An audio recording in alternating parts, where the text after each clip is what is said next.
Salatullah,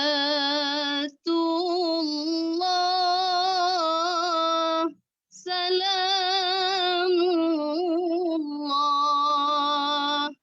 ala Taha Rasulillah.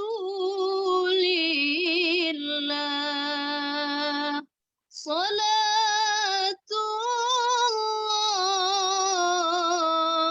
salamullah,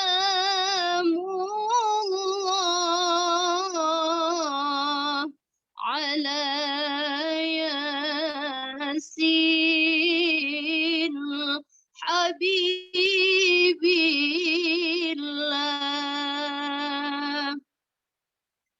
Tawassalna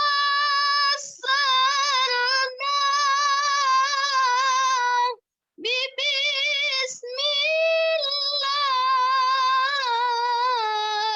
wa bil hadi Rasulillah.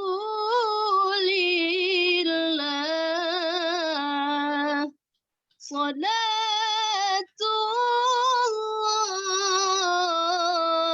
salamullah,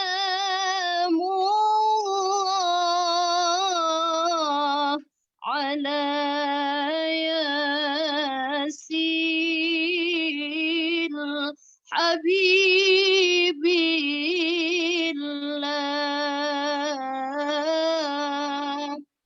Salatullah,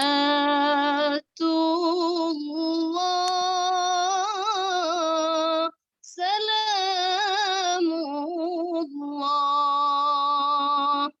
ala Taha Rasulillah. Salatullah,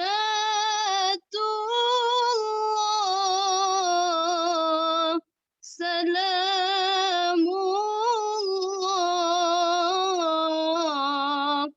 ala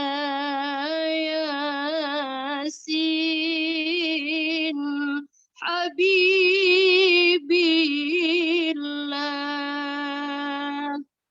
Bismillahirrahmanirrahim. Assalamualaikum warahmatullahi wabarakatuh. Waalaikumsalam warahmatullahi Waalaikumsalam warahmatullahi wabarakatuh. Alhamdulillahirabbil alamin. Wassalatu wassalamu ala asrofil anbiya'i wal mursalin Sayyidina Muhammadin sallallahu alaihi wasallam wa ala alihi wa sahbihi ajma'in. Rabbis rahli sodri wa yassirli amri wahlul uqdatam min lisani yafqahu qawli. Radina billahi rabba wa bil islami dina wa bi Muhammadin nabiyyan wa rasula wa bil qur'ani imaman wa hukma. Allahumma ja'alna mukhlisin wa ja'alna sabirin wa ja'alna syakirin. Allahumma yassir lana bi ta'limil fiqh. Amin amin. Yang sama-sama kita hormati guru kita Ummina Ustadzah Dr. Randa Haja Yati Priyati MA. Yang sama-sama kami hormati founder kajian fikih Fuqohati, yaitu Ibunda Kandidat Dr. Ummina Ustadzah Suratul Khairiyah Asy'ari SQ MAG, serta semua jajaran pengurus kajian ini dan semua bunda-bunda, rekan-rekan, sahabati yang sudah hadir di ruang Zoom ini. Puji syukur, alhamdulillah, marilah kita senantiasa panjatkan kehadirat Allah Subhanahu wa Ta'ala atas limpahan rahmat, taufik, hidayah, dan inayahnya pada kita semua. Sehingga pada pagi ini kita masih diberikan nikmat iman, Islam, dan kesehatan. Semoga pada kajian pagi ini, kajian Fuqohati tentang hukum darah bagi perempuan bisa berjalan dengan lancar. Amin, amin, amin. Tak lupa pula sholawat dan salam. Semoga Allah senantiasa curahkan pada junjungan kita, Nabi besar Muhammad Sallallahu Alaihi Wasallam, beserta keluarga dan para sahabatnya, yang mana beliau adalah Nabi yang membawa kita dari alam kegelapan tanpa ilmu pengetahuan menuju alam yang cerah kepada ilmu pengetahuan. Dan mudah-mudahan kita selaku umatnya mendapat syafaatnya pada saat hari kebangkitan nanti. Amin, amin, Allahumma amin. Hadirin semua, warga Zoom pagi ini, kita akan mengikuti serangkaian acara diskusi kajian fuqahati tentang hukum dan macam-macam darah perempuan. Saya moderator pada kajian pagi ini, yaitu Siti Sofia. Tugas sekarang adalah di kampus Institut Ilmu Al-Quran Jakarta sebagai dosen tetap pada Fakultas Tarbiyah. Membuka kajian ini dengan bacaan basmalah. Bismillahirrahmanirrahim. Selanjutnya, tilawah akan tentang surat Al-Mu'minun yang akan disampaikan oleh Ustadzah Suwani Ayub, STHI, Sarjana Tafsir Hadis. Beliau merupakan adalah juara MTQ nasional dan murabi kelas Selasa siang. Dan sari tilawah akan disampaikan oleh Ibu Nurul yang merupakan admin kelas Sadar Makhraj. Kemudian kita akan mengikuti pemaparan materi tentang hukum dan macam-macam darah perempuan yang akan disampaikan oleh Ummina Ustadzah Dr. Anda Yati Priyati MA yang merupakan Daiyah Muslimah Nasional. Setelah itu kita akan adakan dialog tanya jawab tentang materi yang disampaikan tersebut. Kemudian kita akan menyimak sambutan dari founder kita, Ummina Ustadzah Suratul Khairiyah. Dan nanti diakhiri oleh doa oleh Ustadzah Dr. Anda Yati Priyati dan ditutup oleh saya sendiri sebagai moderator.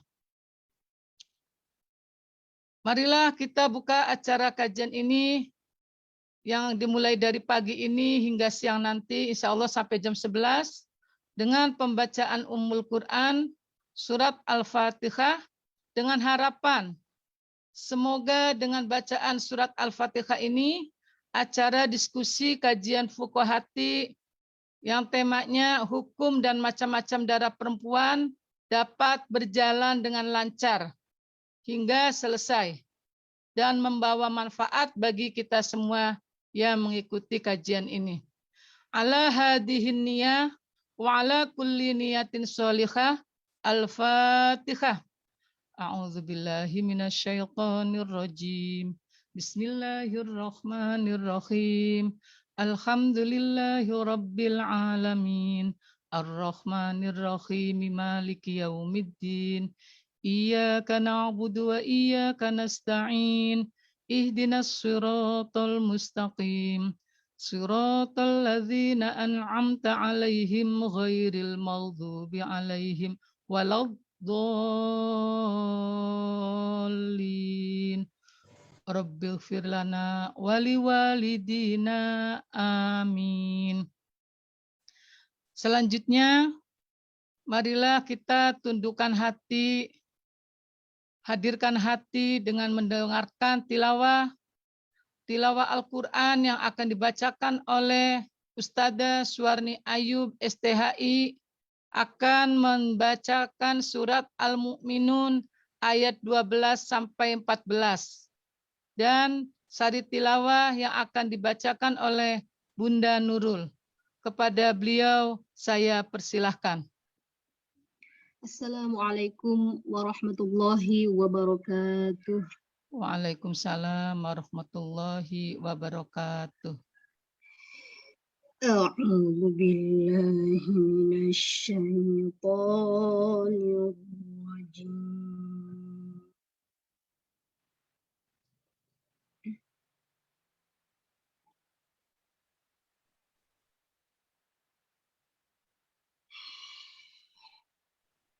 Bismillahirrahmanirrahim.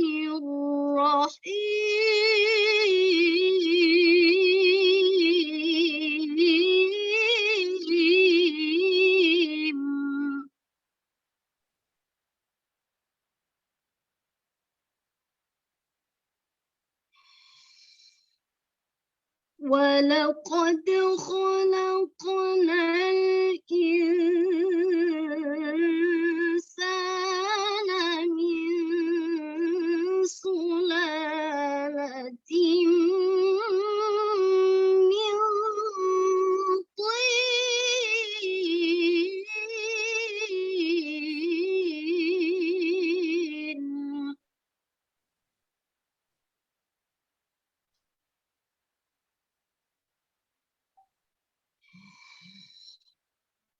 ثم جعلناه نطفة في قرار مكين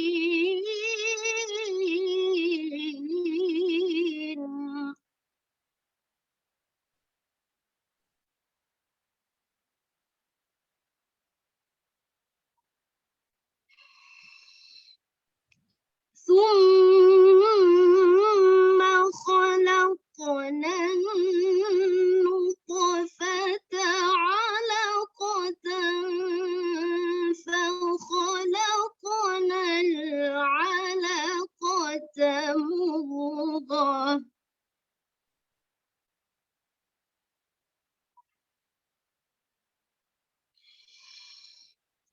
فخلقنا العلقة مضغة فخلقنا المضغة عظاما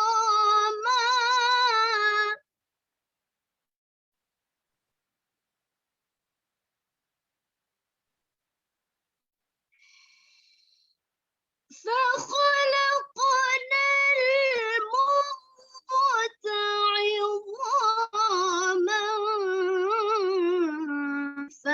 فكسونا العظام لحما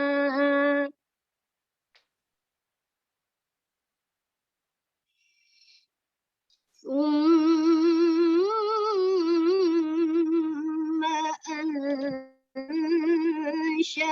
أنشأناه خلقا آخر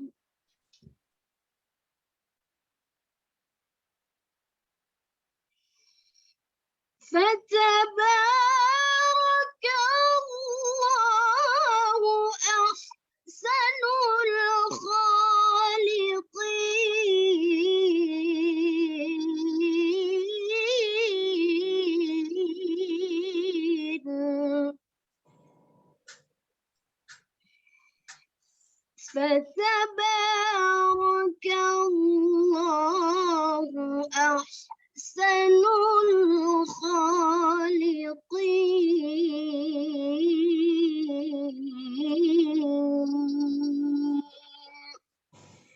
صدق الله العظيم.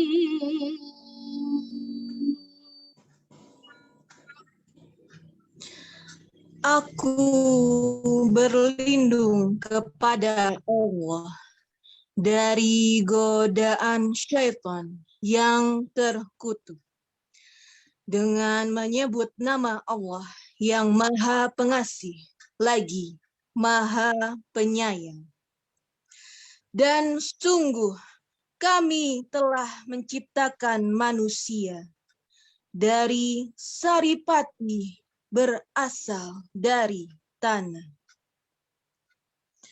Kemudian kami menjadikannya air mani yang disimpan dalam tempat yang kokoh, rahim. Kemudian air mani itu kami jadikan sesuatu yang melekat.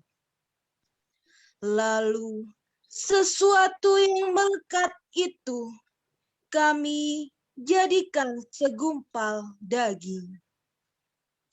Dan segumpal daging itu lalu kami jadikan tulang belulang. Lalu tulang belulang itu kami bungkus dengan daging.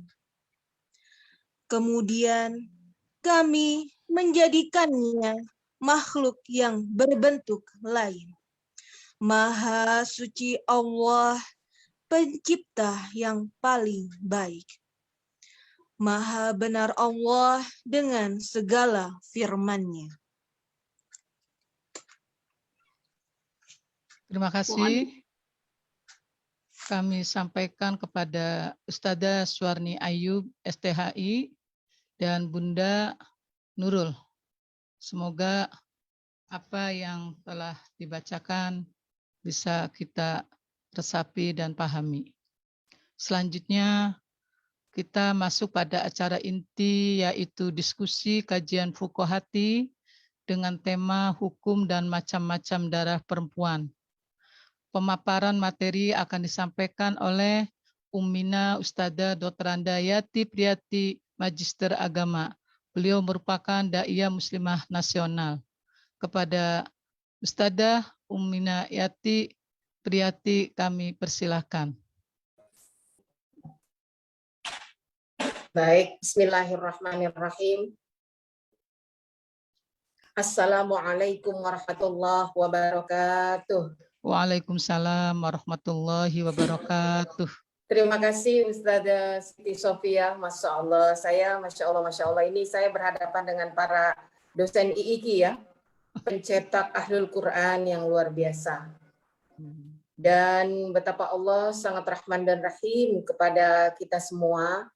Hari-hari kita selalu bergelut dengan Al-Quran dan dengan orang-orang yang dekat dengan Al-Quran. Semoga syafaat Al-Quran bisa kita terima di dunia dan di yaumil akhir nanti. Amin. Amin ya Allah. Alhamdulillah. Alhamdulillahilladzi an'ama alaina bi ni'matil iman wal Islam. Asyhadu an la ilaha illallah wa asyhadu anna Muhammadar Rasulullah. Allahumma fassalli wa sallim ala habibina wa syafi'ina wa maulana Muhammad wa ala alihi wa ashabihi wa man tabi'ahum bi ihsanin ila yaumil qiyamah, amma ba'd. Wabil khusus yang sama-sama kita hormati pembina dan guru kita, subhanallah wa masya Allah, saya ini bersyukur bisa kenal beliau. Awalnya kami kenal hanya di media sosial, yaitu di jaringan Facebook ya.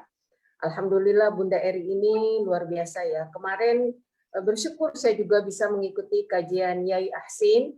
Ya, saya sudah lama juga kangen dengan beliau. Ya Allah, dengan tatapan seorang guru yang sangat begitu teduh ya, mengkaji surah Waqiah ya Bunda. Bunda Eri yang sama-sama kita cintai, yang merupakan founder sekaligus banyak pemrakarsa. Ya, Yai Ahsin kemarin menyatakan bahwa tidak semua orang bisa mampu seperti Bunda Eri. Betul, saya sendiri belum tentu mampu untuk mengakomodir semua karena keterbatasan waktu, tentunya juga tidak mudah untuk mengorganisasikan kelompok orang-orang yang memang punya visi yang sama. Tapi luar biasa. Wabil khusus juga yang sangat saya kagumi ya, Ibu Siti Sofia, pengatur acara pagi hari ini. Sehat selalu ya Bu, insya Allah. Sebagaimana Bunda Eri, saya selalu berharap pada Allah agar bunda-bunda yang solehah ini diberikan kesehatan. Rasanya tugas kita masih sangat panjang dan masih sangat banyak untuk membina generasi ini supaya mencintai Al-Quran. Kenapa Bunda? Karena yang saya khawatirkan zaman kita sekolah, zaman kita kuliah ini beda dengan zaman sekarang ya Bunda. Dulu tuh saya ingat sekali masa saya kuliah, mungkin Bunda juga ya. Bahkan kami tidak punya telepon rumah. Tidak punya. Jadi salah satu alat telekomunikasi adalah Allah Subhanahu wa Ta'ala.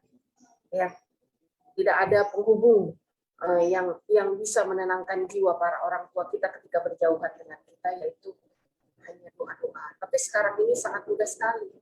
Ya.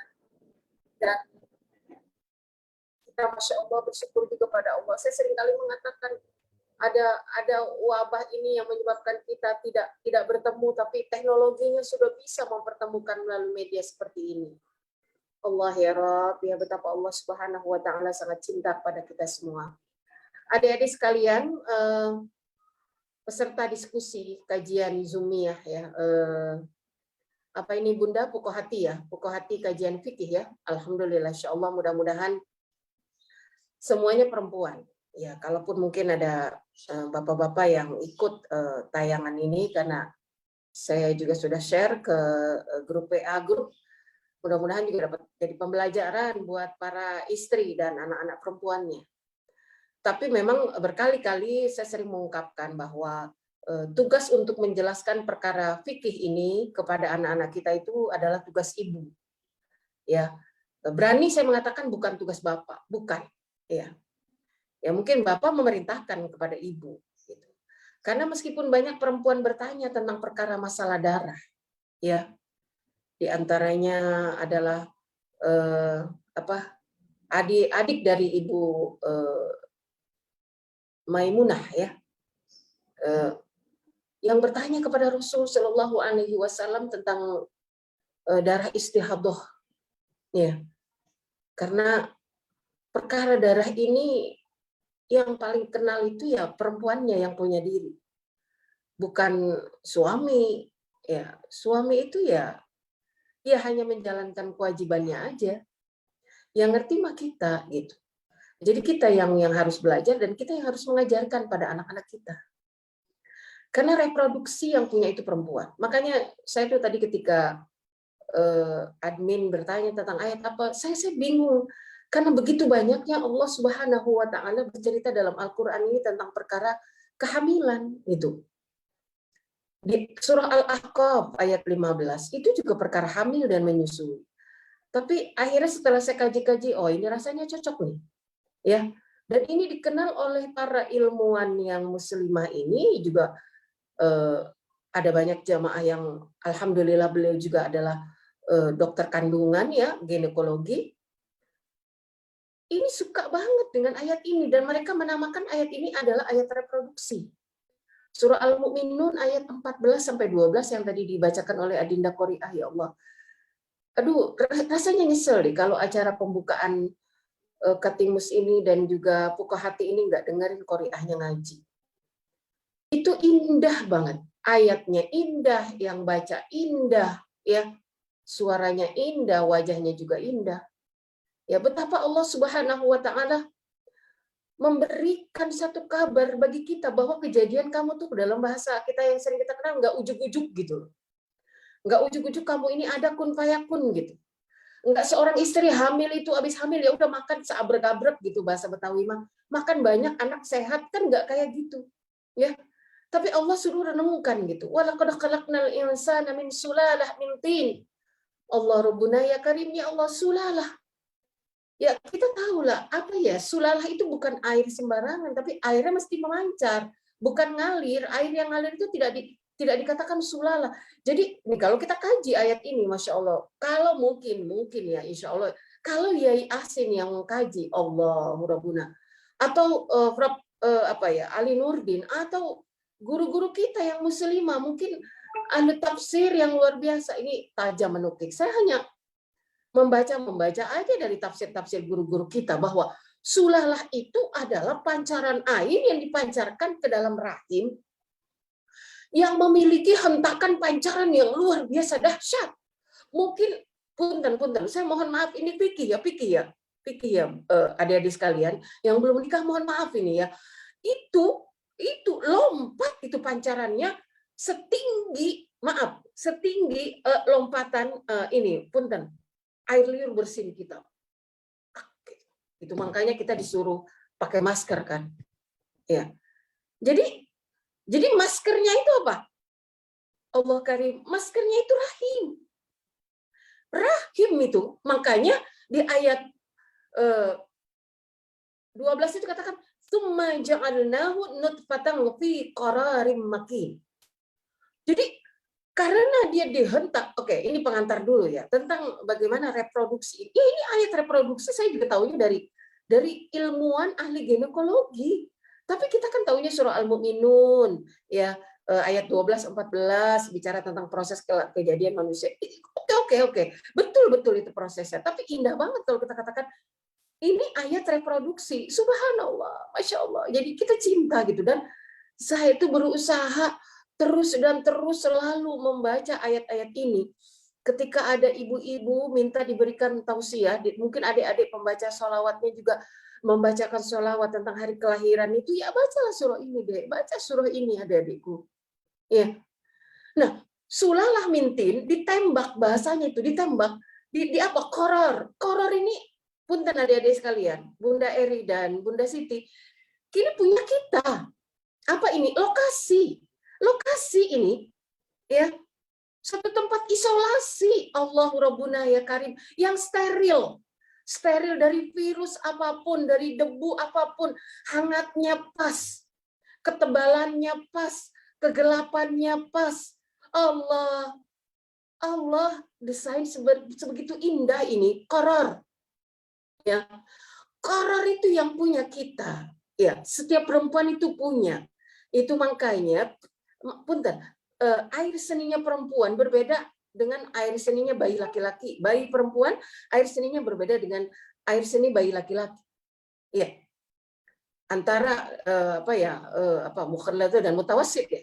Iya, jadi itulah Masya Allah.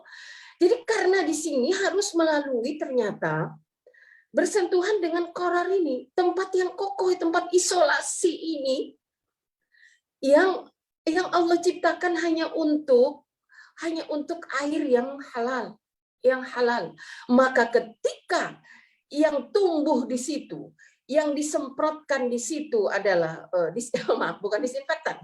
Maaf, yang disemprotkan di situ adalah air yang haram.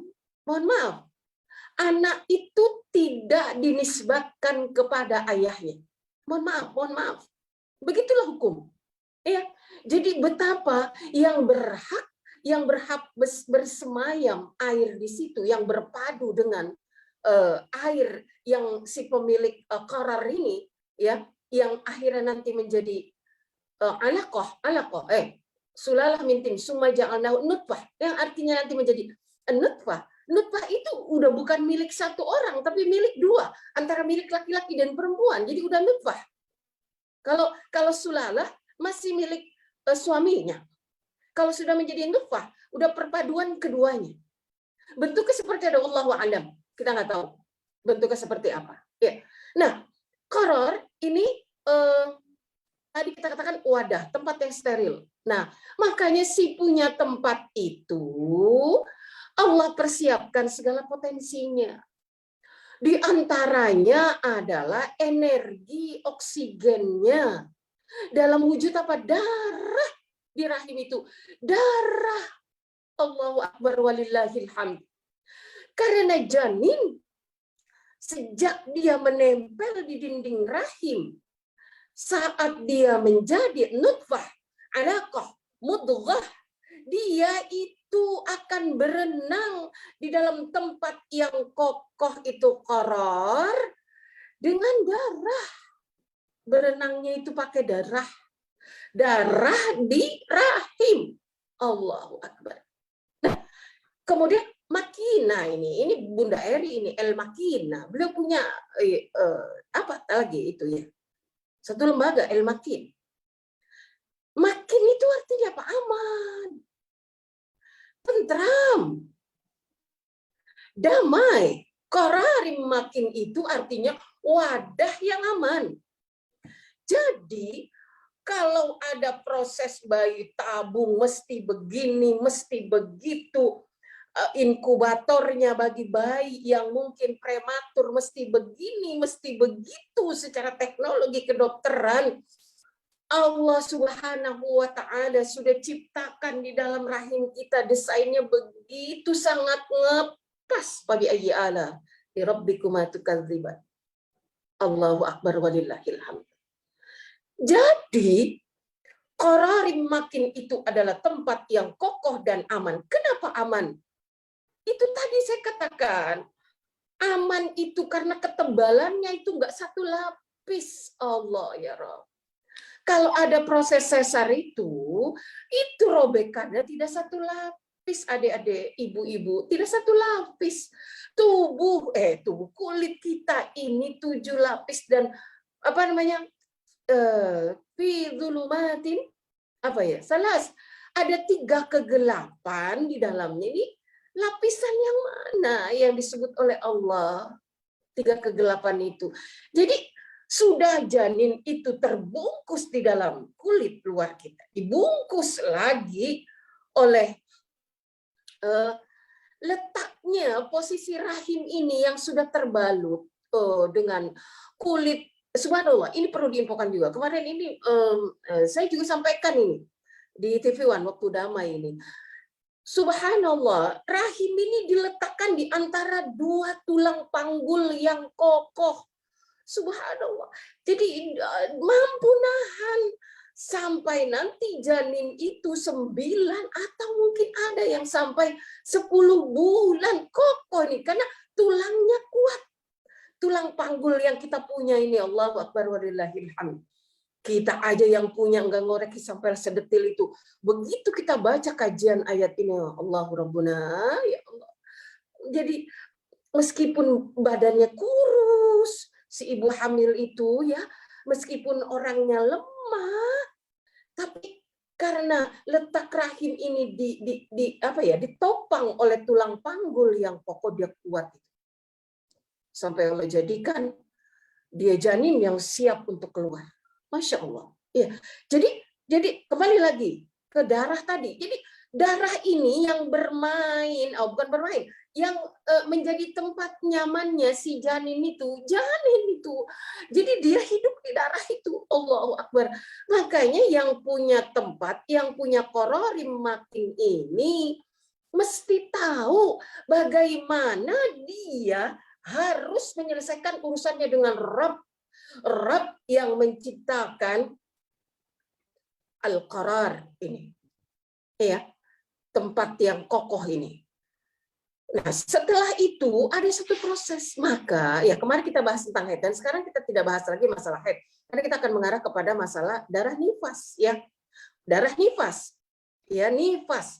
Nifas itu belum dialami oleh adik-adik yang belum melahirkan. Ya, melahirkan yang baik itu adalah melahirkan setelah ada ikatan pernikahan. Ya, kenapa? Karena secara psikologis dulu, belum tinjauan agama. Secara psikologis, ketenangan dalam melahirkan adalah ketenangan ketika sudah dalam proses ikatan pernikahan. Nah, nanti kita akan bertanya hukumnya.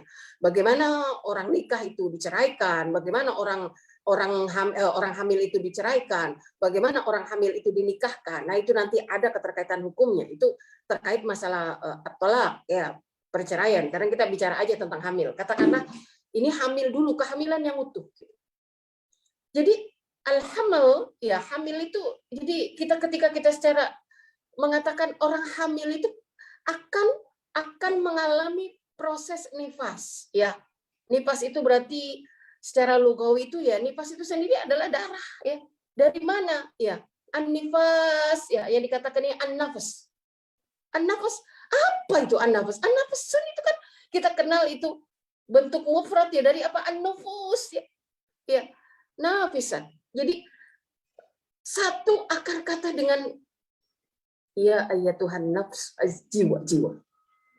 Jadi yang dilahirkan ini adalah jiwa. Jadi darah nifas ini adalah artinya darah yang keluar disebabkan dia mengeluarkan jiwa, mengeluarkan bayi, mengeluarkan sosok manusia, hamba Allah Subhanahu wa Ta'ala. Jadi jelas ini. Jadi ketika kita mengatakan bahwa bagaimana Ustazah kalau belum berbentuk bayi, kalau kita kembali kepada ayat yang tadi dibacakan oleh adik kita Qoriah tadi, ya, ini sekerat daging, ya, sekerat daging, masya Allah. Ini dagingnya bukan daging awal-awalnya itu alaqah mudghah, itu daging yang dikunyah, daging apa ya, daging yang di blender gitu tuh, aduh, daging lembut gitu. Daging lembut itu, ya, mudghah, ya. Nanti kalau sudah ditambah idhaman, nah ini udah seperti, kalau kata saya nyebutnya udah kayak sate marangi gitu. Daging yang dilunakan, dimasukkan ke apa tuh cangkangnya, itulah tulang, ya. Idhaman, fakasawna lahma, aduh, dibalut dengan daging itu. Ini Jadi makanya ketika proses kelahiran itu, meskipun maaf, yang dikeluarkan bukan dalam bentuk janin utuh, tapi dalam wujud sekerat daging. Sekerat daging, ya. Sekerat itu apa sih? Kayak daging apa namanya ya? Rendang. Oh iya, daging semur. Itu sekerat. Nah, itu yang kita istilahkan dengan bahasa keguguran. Ya, keguguran. Maaf, bukan aborsi. Keguguran. Kalau aborsi itu memang, tapi digugurkan. Bukan keguguran, beda. Digugurkan itu aborsi. Ya. Atau mungkin digugurkan karena faktor kesehatan untuk ibunya. Nah, ini tentu aborsi yang maslahat, ya, bukan aborsi yang madorot. Nah, menyelamatkan jiwa. Salah satu kaidah fikih ini adalah kaidah usul adalah al-haddun nafas, menjaga kemaslahatan jiwa. Jadi kalau ada memang kehamilan yang bisa membahayakan si ibu. Nah, jadi ini digugurkan janin ini. Nah, baik digugurkan maupun keguguran yang wujudnya sekerat daging, maka itu juga sama disebut nifas. Karena sekerat daging ini akan menjadi janin yang Allah telah tiupkan ruhnya. Wa nafakha fihi min ruh. Ya, itu dalam surah As-Sajdah itu. Ya. Sudah ditiupkan ruh itu, ada ketentuannya itu. Jadi, nah ini kembali lagi kepada kaidah fikihnya. Jadi di mana yang disebut nifas batasannya? Apakah sekerat daging itu sudah melampaui 40 hari atau maaf 12 minggu atau sekian minggu? Nah, ini ada nanti hitungannya ya, tapi kita simpelkan saja dulu karena ini bicara tentang darahnya ya. Bukan jadi sub-subnya harus dibatasi dulu. Kita bicara tentang darahnya. Jadi kalau sekerat daging itu berarti Allah Subhanahu wa taala sudah meniupkan ruh itu di dalamnya. Sudah ada ruh. Maka meskipun di sini ya yang baru tercipta ada terbentuknya sekerat daging itu usia kehamilan 2 bulan ke atas, 2 bulan ke atas itu. 2 bulan itu berapa minggu? 8 ya. 8 atau 9 minggu. Itu sekerat daging itu ya. Nah, maka ini termasuk juga di dalamnya sekerat daging juga termasuk apa yang disebut melahirkan prematur. Ya, jadi adik-adik dan bunda-bunda soleha jangan hanya berkata saya keguguran, jadi saya tidak nifas. Nifas itu. Saya melahirkan prematur, jadi saya tidak nifas. Nifas itu. Kenapa?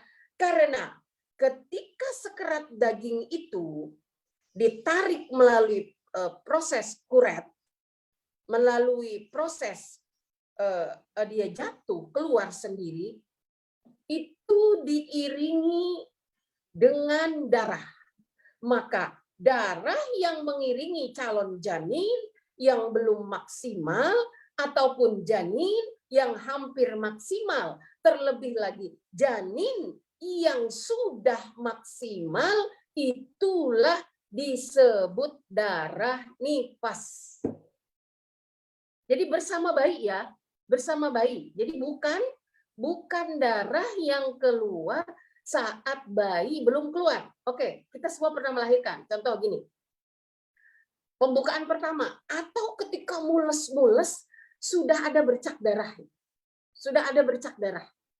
Itu belum disebut darah nifas. Belum. Belum. Ya. Karena itu bukan darah yang menyertai dan darah yang hidup bersama yang menghidupi janin kita, itu bukan darah nifas.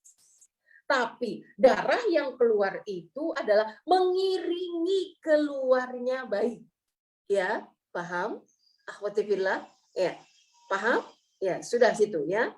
Jadi jangan dulu berpikir mandi ketika pembukaannya baru pembukaan 2, tapi darahnya ini udah ada bercak-bercak darah ini di celana dalam. Maaf, ini fikih ya, mudah-mudahan nggak dianggap porno ngomong kayak gini ya. Ada darah-darah, ada merah-merah, itu belum nifas. Jangan berpikir mau sholat mandi dulu, belum. Belum. Antum belum nifas, belum. Maka cukup dengan cebok, ya, kemudian pakai pembalut, sholat dalam kondisi mules itu, sholat. Dan bahkan menurut dokter pada saat sujud itulah paling enak untuk mempercepat proses kelahiran yang normal. Daripada kita jungkang-jungkingnya cuman nggak jelas, ya itulah sujud. Jadi itu tetap sholat, tapi tidak mandi meskipun sudah keluar bercak darah karena bayinya belum keluar. Ya.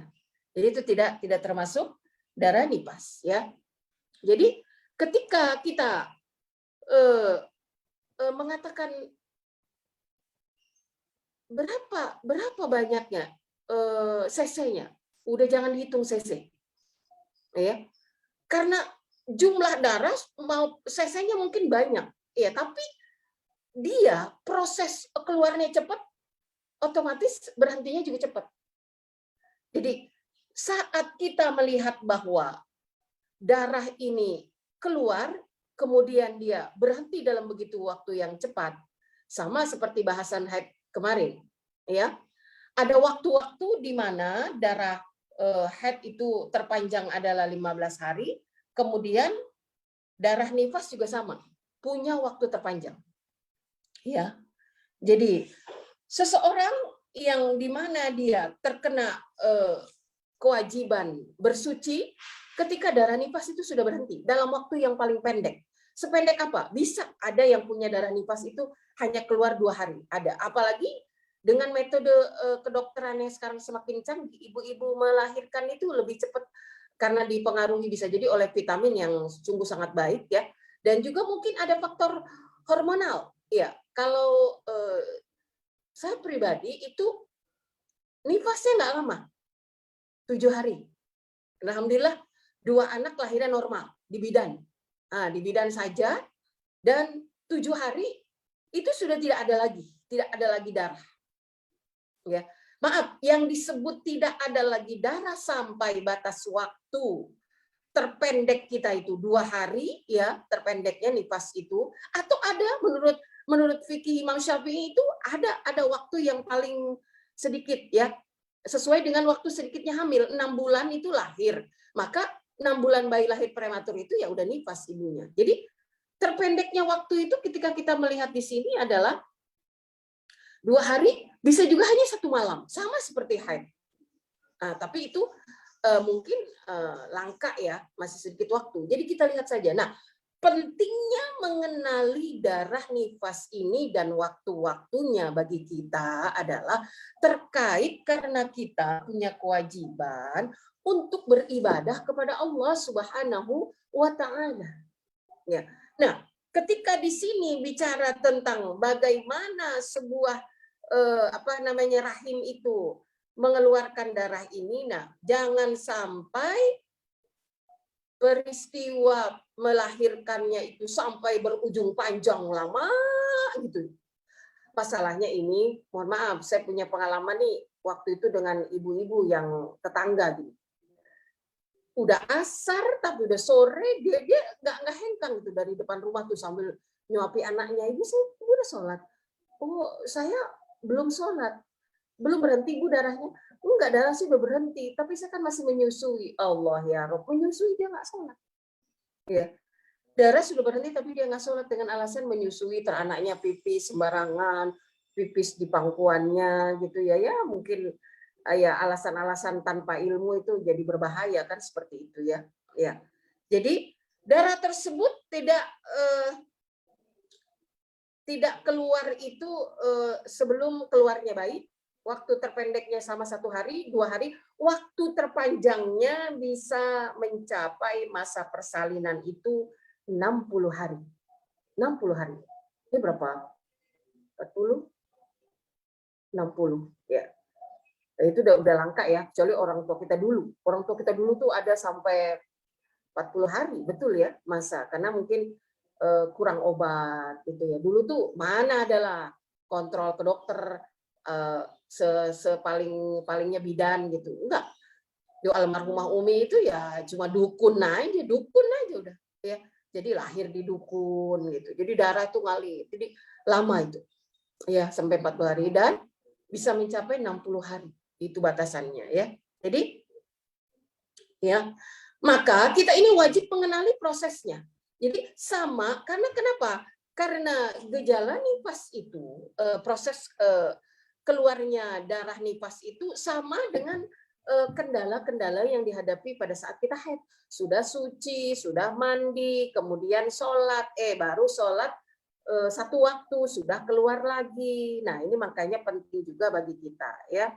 Jadi ini kita bicara tentang sudah tidak ada pengecualian ya, baik prematur, dan itu pahami semua. Oh saya berarti dulu saya pernah keguguran, saya nifas. Ya, jadi nifas itu tidak melihat bayinya ada atau tidak. Tapi setiap bayi yang canon janin yang dikeluarkan itu berarti ibunya sudah nifas. Yang punya rahim itu sudah terkena hukum nifas di hadapan Allah Subhanahu wa taala.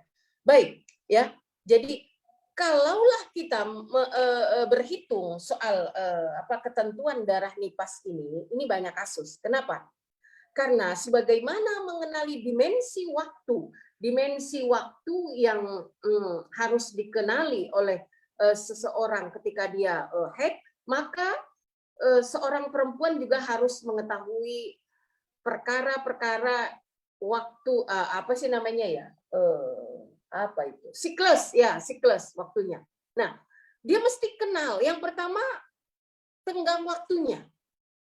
Nah, jadi kalau sudah tahu siklus waktu haid itu tercepat adalah 1-2 hari, terpanjang itu adalah 60 hari, normalnya sama 15 hari, bisa juga ada banyak yang normal itu 40 hari, berarti ini sudah wajib menjadi pengetahuan bagi kita yang punya rahim dan yang siap untuk melahirkan.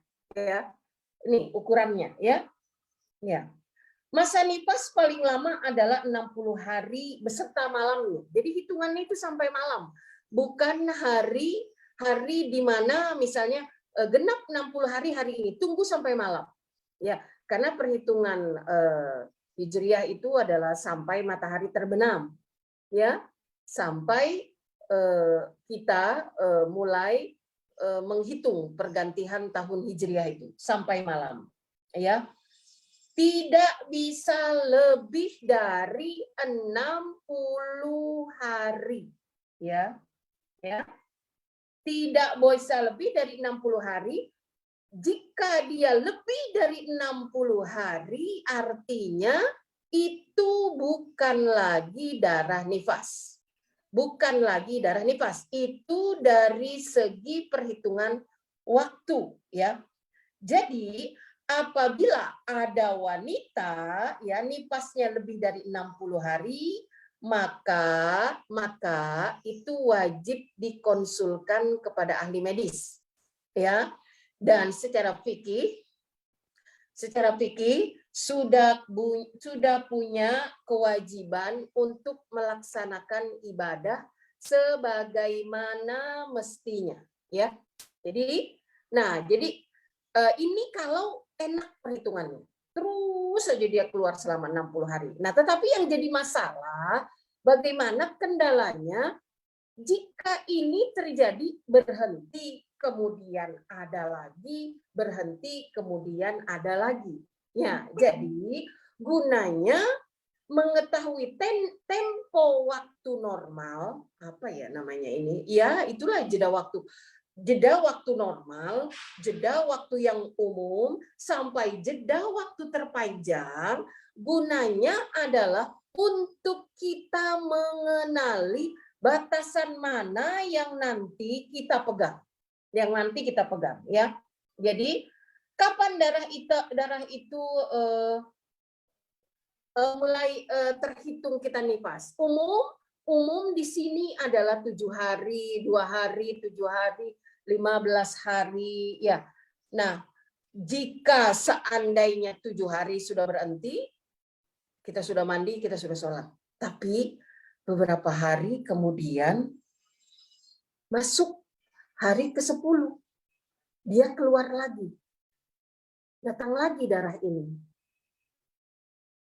10 10, 11, 12, 13, 14, 15. Umi, ini gimana? Saya haid atau nifas?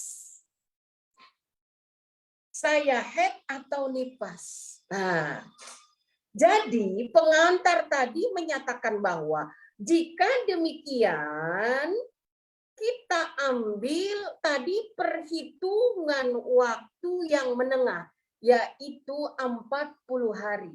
Ya, tunggu sampai dia memasuki hari ke-30. Ini darah masih keluar enggak? Karena dia sudah lewat dari batasan 7 hari. Menuju 15 hari, dia sudah lewat dari 15 hari.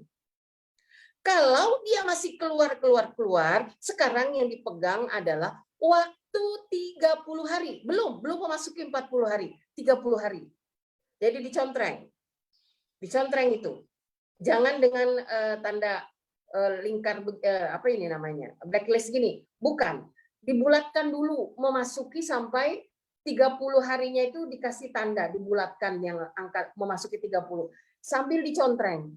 Ini masuk 1, 2, 3. Nah, maka ya ini berarti hari-hari yang kemarin terhitung darah itu di hari ke-11 ya, masih keluar bahkan sampai hari ke-30 ya. Jadi itu semua terhitung anti semua masih dalam kondisi nifas. Nifas itu. Artinya apa? Darah rahim yang mengiringi kelahiran bayi itu berarti belum selesai dia, ya. Jumlah 30 hari yang keluar darah dan ditambah dengan masa 10 hari yang sebelumnya mencelak itu, maksudnya mencelak itu keluar tidak keluar. Nah, yang tidak keluar itu diputihkan, tapi sebetulnya itu adalah masih masa nifas. Masih masa nifas. Hanya saja itu ada jeda waktu kosong. Ada jeda waktu di mana darah tidak keluar, ya. Dan pada hari di mana darah itu keluar lagi, semua berarti diakumulasi yang kemarin. Jadi gimana sholat kita? Ya tidak apa-apa. Tidak apa-apa. Ya. Jadi andai kata waktu itu kita misalnya tidak sholat, iya. Kalau saat itu kita tidak sholat, orang-orang yang cerdas itu berpikir gini, sepertinya saya sudah suci gitu ya. Atau kalaupun orang-orang yang mungkin kurang teliti, kurang kenal waktu, dia berkata gini, belum, sesungguhnya belum ini, sesungguhnya itu masih nifas. Kenapa? Karena bisa jadi dia nggak kenal darahnya. Dia nggak kenal darahnya, dia hanya kenal bentuk darahnya itu merah, jadi dia masih nifas. Padahal yang keluar selama yang dia katakan saya udah nggak keluar darah itu, padahal sebetulnya masih ada bercak kuning. Ya, masih ada bercak kuning. Dan bercak kuning itu sebetulnya dia masih nifas. Nah, jadi gimana sholatnya sia-sia? Sholat bukan sia-sia, artinya saat itu belum punya ilmu. Tidak ada ibadah yang sia-sia, itu namanya kehati-hatian. Allah mau terima, ya Allah terima, ya sholatnya diterima. Tapi li'afdoli, ya keafdolannya, ya kesahihannya ya secara hukum belum masuk karena dia masih dalam kondisi nifas. Nah, itulah makanya harus kenal itu. Yang pertama, pakailah cawatnya itu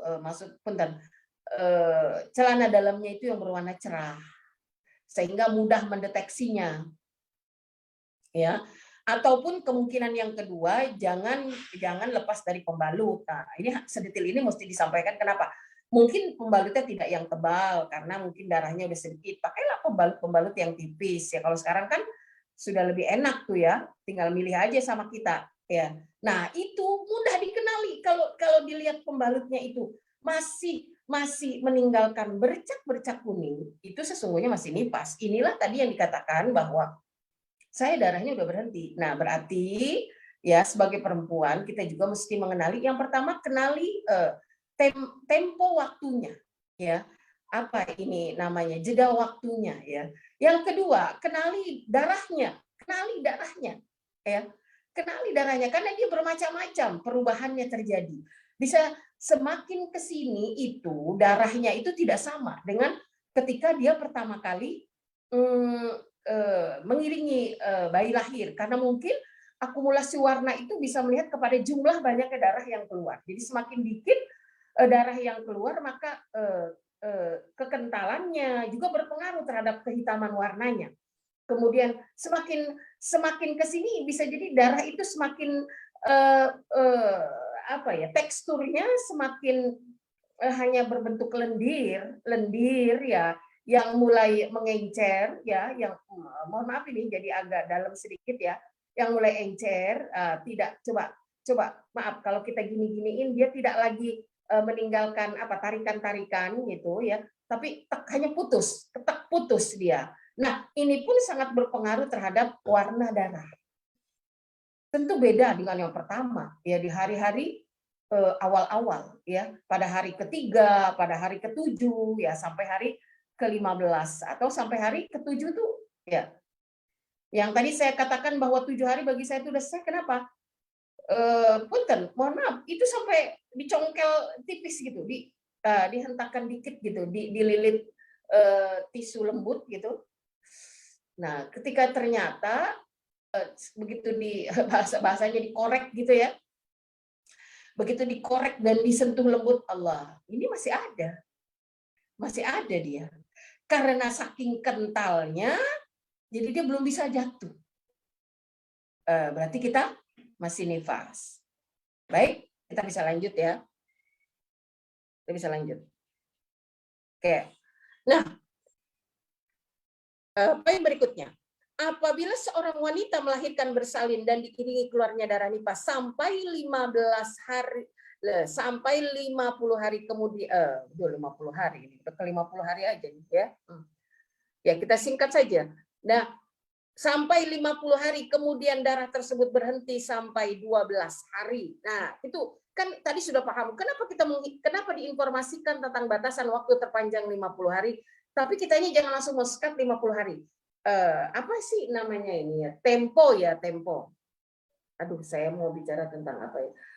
Jeda-jedanya itu, potongan-potongan waktunya itu. Kita kenali yang dekat dengan 60 hari itu berapa? Mundur 50 hari. Yang mundur yang dekat dengan 50 hari itu berapa? 40 hari. Yang dekat dengan 40 hari itu 30 hari. 30 hari 15 hari. Nah, jadi setelah 15 hari itu 50 hari ya masih saja. Kemudian darah tersebut berhenti sampai 12 hari. Setelah itu darah itu keluar lagi, maka darah yang keluar terakhir itu ya, darah yang keluar akhir itu ya, setelah kita menghitungnya 15 hari batasan normal, terutama bagi perempuan-perempuan yang bukan melahirkan yang pertama, yang dia sudah kenal betul ya, sudah kenal betul saya ini sudah nifas yang keberapa gitu ya, waktu anak yang pertama 7 hari ya, contoh saya aja deh ya, 7 hari berhenti.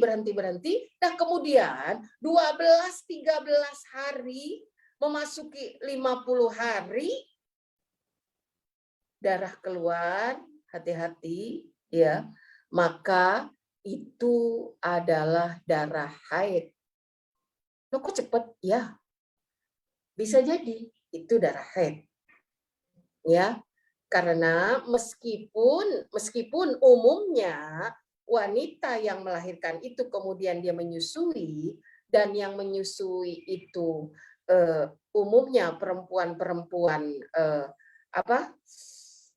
hormonnya ya, hormonnya tercurah di air susu, ada headnya yang agak lama, tapi ada juga yang cepat.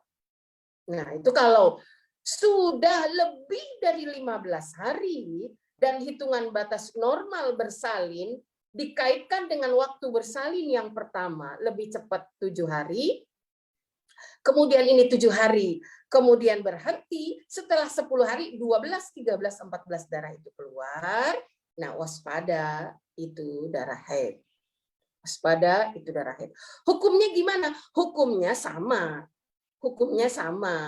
Kita belum ada kewajiban sholat, belum ada kewajiban puasa, belum juga kita punya kewajiban untuk melayani suami. Nah, kan gitu. Nah, tetapi larangan ini tidak berlaku bagi wanita nifas. Ya, yang berlaku adalah fa'tazilun nisa fil mahid. Nah, jauhi perempuan itu ketika haid. Nah, tapi tidak kepada kepada perempuan yang melahirkan. Akan tetapi kembali kepada kaidah, ya, tidak boleh memberi madorot dan memadorotkan. Nah, jadi kita kembali kalau kepada kaidah fikih tadi, kaidah usul.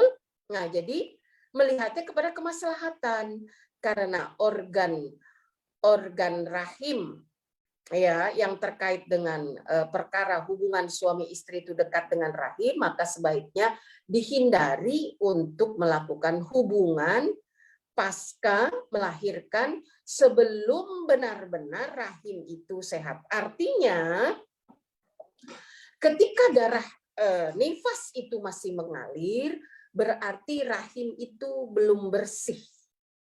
Rahim itu masih punya tugas mengeluarkan darah, sisa-sisa darah yang mengiringi bayi yang dilahirkan. Jadi berhati-hati, ya. Nah, hukumnya sama, tetapi yang membedakan adalah mandi sucinya. Mandi sucinya. Ya. Mandi sucinya. Yang satu niatnya setelah 7 hari berhenti, ditunggu sampai malamnya dia tidak keluar lagi, pagi harinya tidak nampak, setelah subuh wajib mandi nifas. 2 hari, hari ke-11, hari ke-13 kosong putih sholat. Masuk hari ke-14, 15 datang lagi tuh darah. Bisa itu dimasukkan. Kalau yang paham dirinya tentang hormonalnya bersalin di periode yang pertama adalah 7 hari, berarti ini darah haid. Darah haid. Ya. Jelas, ya. Sebab suci antara nifas dengan haid itu tidak harus sampai kepada 15 hari. Iya, dari mana diketahuinya? Iya, dari itu tadi, perhitungan waktu yang punya diri. Dia kenali 7 hari, ya. Sama dengan bila seseorang nifas sampai 60 hari lamanya, setelah 60 hari darah itu berhenti keluar. Dan baru selang 2 hari darah sudah keluar lagi. Maka darah yang pasca 60 hari itu juga adalah darah haid. Nah, ini buat siapa? Berlaku bagi mereka yang belum kenal. Nah, ini bagi mereka yang melahirkan pertama kali. Ini belum kenal. Tapi umumnya bagi, ya kan umumnya nih kita ini perempuan melahirkan nggak 1 kali ya, Allah. Alhamdulillah gitu ya. Nggak 1 kali. Dan di situ kita, apalagi kalau jeda antara anaknya pertama dan yang kedua mungkin hanya hitungan 2 tahun lah. 2 tahun belum lupa 2 tahun itu. Dulu masa nifas saya yang pertama tuh 12 hari darah udah berhenti. Nah, kemudian ini kok beda, di anak kedua ini berhenti tapi dia mandek. Nah, bisa jadi mungkin faktor usia juga berbeda, ya, karena berbeda. Ketika kita mengandung pada masa pertama itu kita mengandung usia kita masih berapa? Belum 40 barangkali atau 42 misalnya. 2 tahun kemudian sudah 44, hormonalnya sudah berbeda. Ya, jadi kondisi ini juga berbeda, ya. Jadi demikian, ya. Terpanjang, tidak punya pengalaman, apa iya saya sepanjang itu? Iya, sepanjang itu bisa terjadi. Ya, darah keluar lagi, setelah 10 hari keluar lagi, 40 hari masih keluar. Apakah saya darah haid atau nifas? Nah, bisa jadi kita memahaminya itu masuk ke dalam kategori kita ngambil haid yang terpanjang, nifas yang terpanjang. Ya, jadi bila mana ada seorang perempuan menjalani nifasnya sampai melebihi dari batas 60 hari, maka itu hendak dirinci teliti mungkin, ya, teliti mungkin. Nah, jadi dikasih waktu terpanjang ini untuk apa kita? Untuk belajar lagi. Sebab orang yang nifas itu bisa saja orang, nah ini baru ngalamin, ini sudah baru ngalamin nifas atau udah senior. Nah, ini jadi yang senior juga wajib memberikan petunjuk dan pengajaran kepada mereka-mereka yang junior, ya, kepada mereka-mereka yang belum paham. Nah, tapi ketika kita melihat kondisi terlebih lagi misalnya nih bagi ibu-ibu yang udah punya anak ya, jadi hormon ibu itu hampir sama dengan hormon anak perempuannya, sama ya, hampir sama. Atau mungkin ada juga yang berbeda. Apa perbedaannya? Bisa jadi pola hidup ibunya berbeda dengan pola anaknya sekarang. Pola hidup ibunya itu zaman kolonial loh, makannya lalap-lalapan, makannya yang asli-asli, makannya yang benar-benar alami nasinya ya dimasak, tidak nasi instan.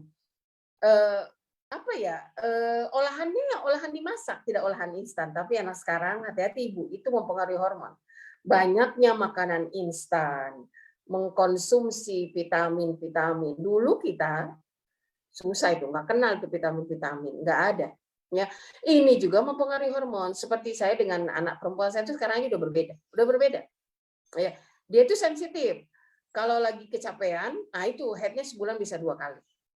Ya, tapi kalau dia nggak capek, normal lagi. Gitu. Jadi kita udah tahu. Jadi ibu juga wajib ngamatin. Jadi kalau dia jeda waktu headnya itu melebihi 15 hari, sudah perintahkan untuk sholat dan mandi. Nah, kemudian sama juga berlaku bagi anak-anak kita yang sudah menikah kemudian melahirkan. Kamu lama amat mama lihat, udah 2 bulan melahirkan kok belum sholat. Tuh ditanya ibu. Nah, untuk tahapan pertama, ibu bisa berkata kepada anak perempuan ini, kalau kamu merujuk kepada mama nggak nifas sampai 2 bulan, enggak, ya, nggak nifas sampai 2 bulan. Coba kamu perhatikan darah yang ada di tubuh kamu itu, ya, yang keluar. Apa orang tuanya ikut turun rembuk lihat, boleh juga, nggak apa-apa kok kalau ibunya, ya, darah anaknya kan darah ibunya, jadi masa yang mau lihat bapaknya, ya, kan ibunya. Jadi sampai sedetil itu ibu, ya. Jadi begitulah kira-kira, ya. Nah, jadi insya Allah mudah-mudahan kita bisa termasuk orang-orang yang bisa membedakan. Nah, maka di sini juga ada kategori. Yang pertama nih, orang yang baru pertama menjalani nifas akan tetapi dia sudah bisa dan mampu untuk membedakan antara darah nifas dan darah selain nifas. Nah, ini orang-orang yang baru pertama kali menjalani nifas tapi dia sudah ngaji babun nifas. Ya, sehingga dia begitu mengalami problem dalam fluktuasi keluarnya darah dalam tubuhnya pasca melahirkan, dia udah bisa menghandle ini.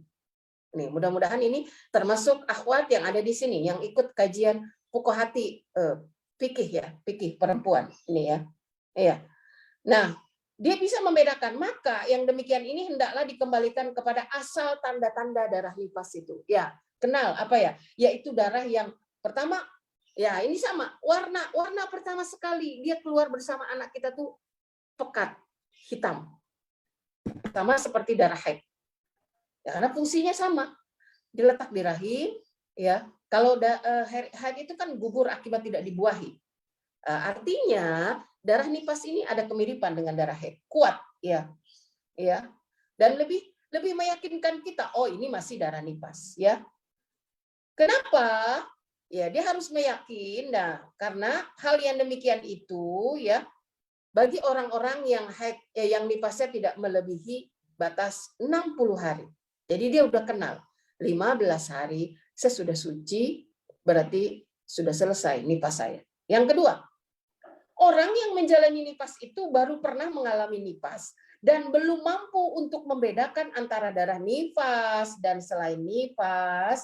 Bila demikian, maka dihitung nifasnya itu kadang-kadang sedikit, dia berhenti, kemudian sudah tidak ada lagi, nah dia silahkan mandi, dan kemudian dia bisa sholat, maka pengetahuannya sebatas itu, maka diketahui sebagai orang yang sudah suci dari nifas. Ya, pengetahuannya sebatas itu, karena dia orang yang nifas dan baru mengalami nifas dan belum bisa membedain. Nah, di sini makanya lah pentingnya ilmu, ya, pengetahuan kita. Kemudian, apabila orang yang nifas itu orang yang sudah biasa menjalani nifas dan sudah bisa membedakan antara darah nifas dan darah selainnya, maka yang termasuk darah nifas adalah darah yang paling kuat. Meskipun sepanjang 60 hari itu dia berdarah-darah terus. Berdarah-darah terus. Tapi dia bisa membedakan, oh ini nifas, oh ini haid, oh ini ternyata sekarang saya istihadah. Bisa jadi ada luka di rahim, bisa jadi ada kelainan, bisa jadi juga haidnya sudah mulai tidak teratur pasca melahirkan anak yang ini. Nah, itulah pengetahuan kita tentang darah. Persoalannya tidak sesederhana yang kita bayangkan. Bahkan kita masih selalu diberi kesempatan untuk berguru dan bertanya pada saat problem darah ini sudah ada di hadapan dan di depan kita. Ya, silahkan difoto itu sejelas-jelasnya, dipahami itu sedetil-detilnya, ya. Oke, kita lanjut ya. Apabila seseorang yang nifas itu sudah biasa dan sudah mengetahui kebiasaan nifasnya, akan tetapi ia tidak bisa membedakan warna darah yang mana darah nifas dan mana darah yang bukan nifas, maka demikian nifasnya itu dihitung menurut kebiasaan seseorang yang menjalani nifas. Siapa kebiasaan seseorang itu? Ibunya, saudara perempuannya. Nah, ya, ngerti? Ibunya, saudara perempuannya. Rujukannya. Kenapa? Karena dia sering udah tahu melahirkan, tapi dia nggak bisa bedain. Jadi tanya kepada seseorang yang sudah menjalani nifas itu. Dan yang mirip hormonnya itu adalah saudara perempuan dan ibu. Kalau ibu sudah tidak ada, tanyakan saudara perempuan. Kalau saudara perempuan kita sudah tidak ada, tanyakan kepada guru perempuan. Ya, bukan guru laki-laki. Kalau masih ada ustazahnya, ya, yang punya pengalaman sama atau lebih, yang punya kedekatan psikologis yang sama, yang punya qarar yang sama. Nah, pernah ngalami bersama-sama. Oke, ya. Apabila orang yang nifas itu orang yang sudah biasa, akan tetapi dia tidak ingat, ya, dan tidak peduli, ya dia nggak tahu nih dulu, nggak inget, orang yang cuek nih banyak. Inilah era-era perempuan yang terjadi nih masa-masa sekarang nih umumnya, ya. Waktu dan kebiasaan nifasnya, maka yang dihitung nifasnya itu, ya, kalau mungkin dia waktunya cepat, ambil yang terpendek, dan setelah itu dia harus menjalani wajib pada sholat 5 waktu, dan sucinya mengikuti batasan waktu yang normal, yaitu pertengahan. Ya, itu sepahamnya dia. Berdosakah? Tidak. Tapi dia sudah mengetahui, oh saya dapat pengetahuan, paham nifasnya. Nah, tapi pengetahuan tentang bentuk darahnya itu tidak boleh tidak menjadi satu keharusan. Sekarang, apabila seorang perempuan yang kebiasaan nifasnya sampai 30 hari misalnya, kemudian suatu saat ia nifas tidak seperti biasa. Nggak seperti biasa. Dulu yang pertama 30 hari, yaitu mengeluarkan darah nifasnya sampai 60 hari. Nah, maka ada kejadian yang demikian, semuanya dihitung dengan nifas. Bisa jadi berbeda antara yang pertama yang 30 hari, nah sekarang ini kok sudah lebih 30 hari masih seperti ini. Itu tadi yang saya maksud. Bisa jadi antara kondisi melahirkan yang pertama dengan kondisi melahirkan ini, tubuh kita responnya berbeda, hormonalnya sudah berbeda, mungkin juga karena pengaruh usia, jadi ambillah waktu yang terpanjang. Nah, berikutnya, lain lagi nih. Nanti kita hentikan 4 menit lagi ya, 4 menit lagi, setelah itu ruang tanya jawab. Oke. Nah, lain halnya dengan orang yang biasa mengeluarkan darah nifasnya, seperti tadi itu 30 hari misalnya, kemudian tiba-tiba ia mengeluarkan darah nifasnya melebihi dari 60 hari. Lebih dari 60 hari, maka yang demikian itu yang dihitung darah nifas itu kebiasaan yang berlaku pada dirinya, ya, yaitu 30 hari. Kalau dia mau mengikuti kebiasaannya dari awal ini ya, karena dia biasa itu udah rutin banget gitu, kemudian kok ini 30 hari juga belum berhenti, nah bisa jadi dia ada darah lain selain darah nifas, maka dia berhenti di stuck di 31 hari selesai, maka dia bersuci ya. Oke, dia selesai sampai di situ. Baik, akhwati fillah, ini aja ya. Jadi seorang wanita yang mencapai waktu nifasnya sampai maksimal itu 60 hari, jika mengeluarkan darah melebihi waktu maksimal yaitu 6 hari tersebut sampai 62, 63 ya, yang selebihnya itu maka itu termasuk darah istihadah. Nah, kemudian bila darah yang keluar tersebut berhenti, mampet, kemudian keluar darah lagi ya, maka darah yang keluar itu berhenti. Bisa jadi itu dikatakan darah haid bila dia keluarnya ini melebihi waktu 1 hari, yaitu 24 jam. Ya, jadi antara istihadah selalu beriringan di dalam darah haid itu. Ya, dan biasanya yang bersahabat itu darah haid ya, darah nifas itu yang bersahabat itu dengan haid. Ya, bukan dengan istihadah. Biasanya haid itu yang bersahabat dengan darah istihadah. Ulangi lagi, biasanya darah nifas itu bersahabat, sering bikin keliru kita dengan darah haid. Dan biasanya darah haid itu sering bikin keliru kita dengan darah istihadah. Oke, jelas?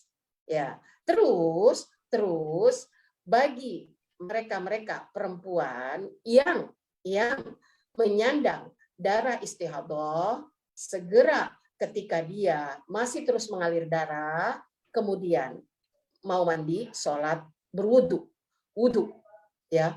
Kemudian pada saat dia mau sholat, dia periksa lagi, darahnya berhenti, maka dia mandi lagi, jangan sholat dulu, mandi lagi. Kenapa? Karena darahnya sudah berhenti. Kenapa? Karena sucinya seorang yang menyandang darah haid ya adalah pada saat darah itu berhenti. Ya. Dan berbeda dengan mereka yang menyandang haid.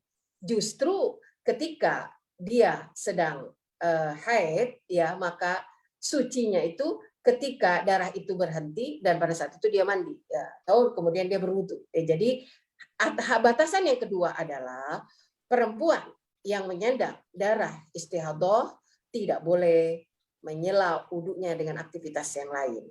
Nah, kenapa? Karena batasan kesuciannya hanya ditentukan dalam satu waktu pada saat dia berwudu dengan sholat, tidak dengan yang lain. Sama seperti batasan waktu tayamum. Allahu a'lam bishawab. Ini aja yang bisa Bunda sampaikan. Memang agak ngejelimet, agak rumit, dirangkum secara mudah saja. Kenali jeda waktunya. Terpendek, menengah, yang umum, dan terpanjang. Yang kedua, kenali bentuk darahnya. Hitam pekat, memerah masih pekat, memerah tapi juga merah tajam, memerah lembut seperti jingga atau merah muda, kemudian kuning kemerah-merahan, dan yang tahapan akhir adalah masih kekuning-kuningan mengarah kepada warna-warna memasuki warna bening. Yang berikutnya adalah tidak ada warna sama sekali. Sama proses kelahiran nifas pun seperti itu. Ya, Allahu a'lam. Insyaallah mudah-mudahan paham ya. Kalau nggak paham juga jangan ditutup, ya.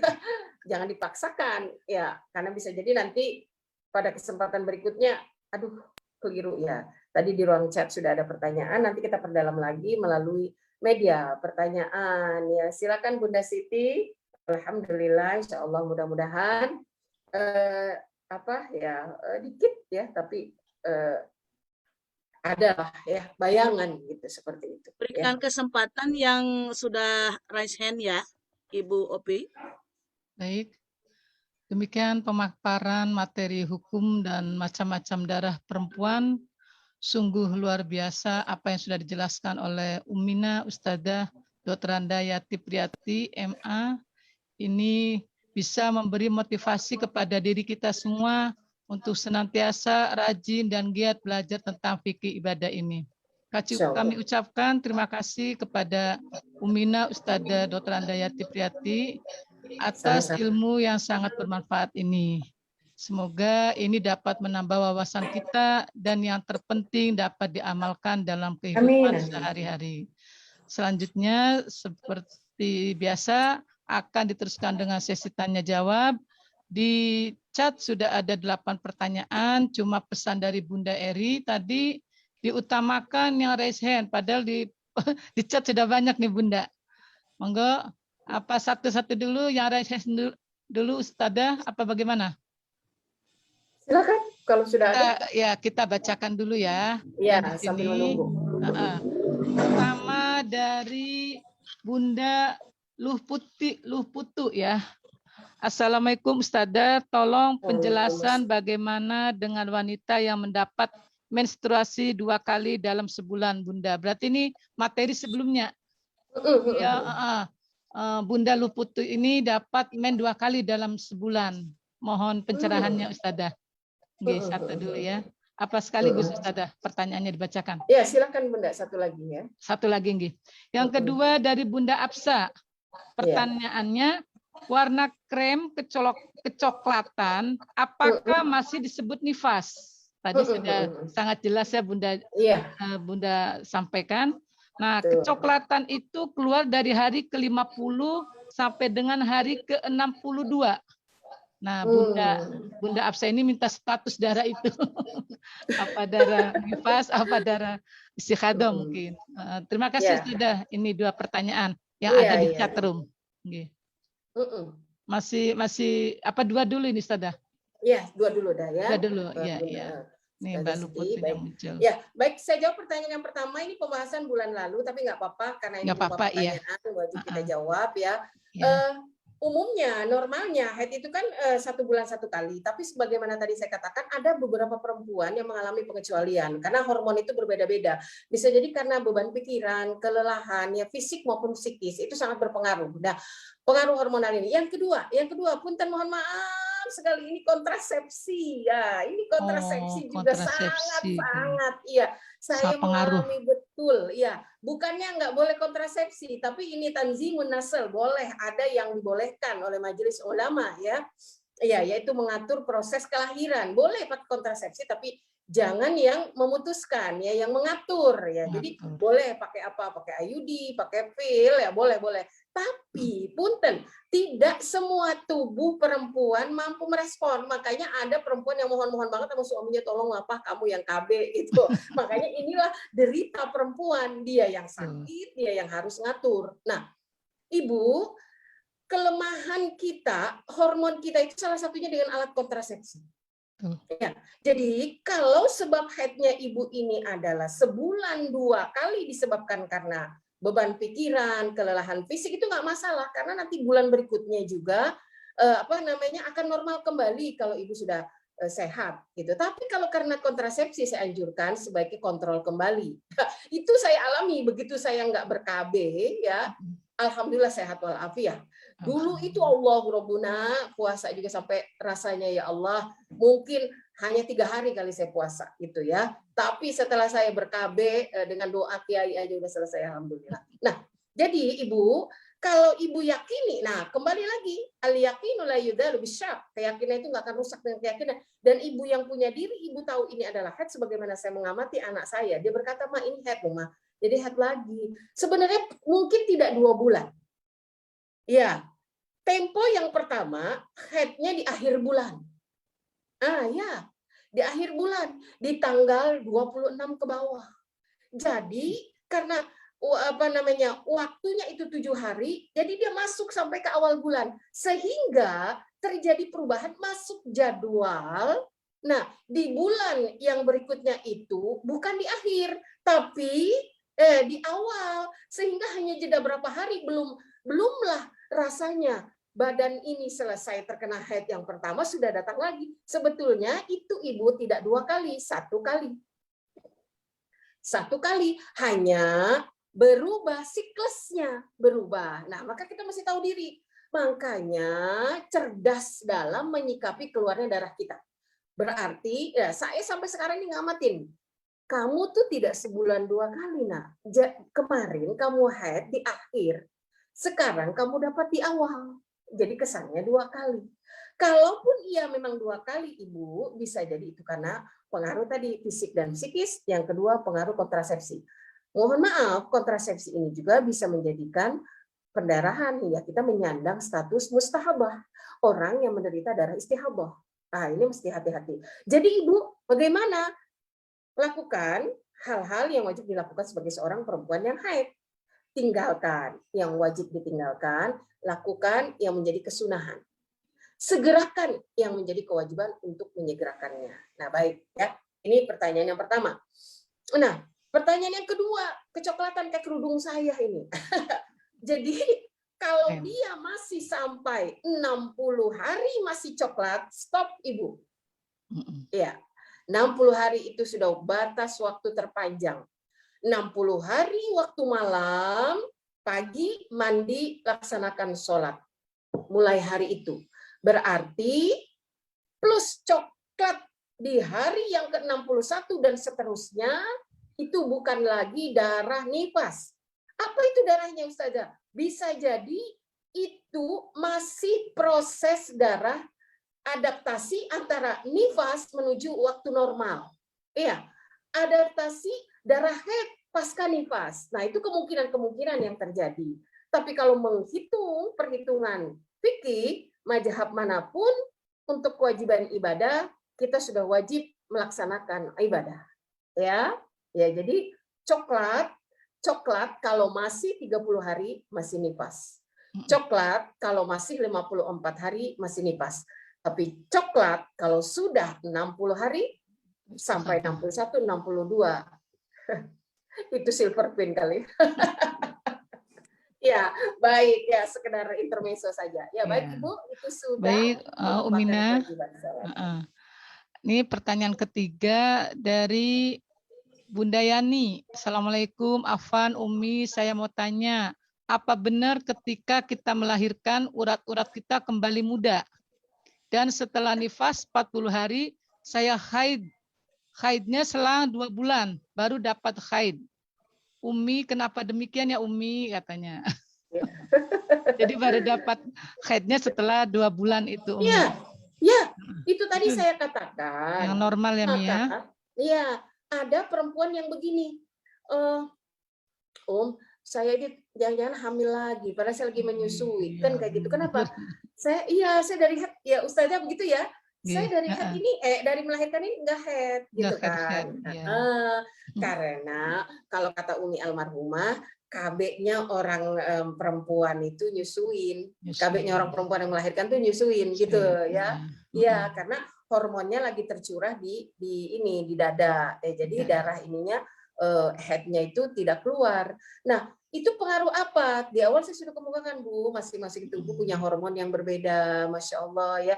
Jadi tidak apa-apa Bu, mau 2 bulan ya, atau ada yang 2 tahun menyusui dia nggak haid, nggak apa-apa, nggak perlu gelisah ya itu ya. Tapi tadi kan sudah hukumnya sudah tahu.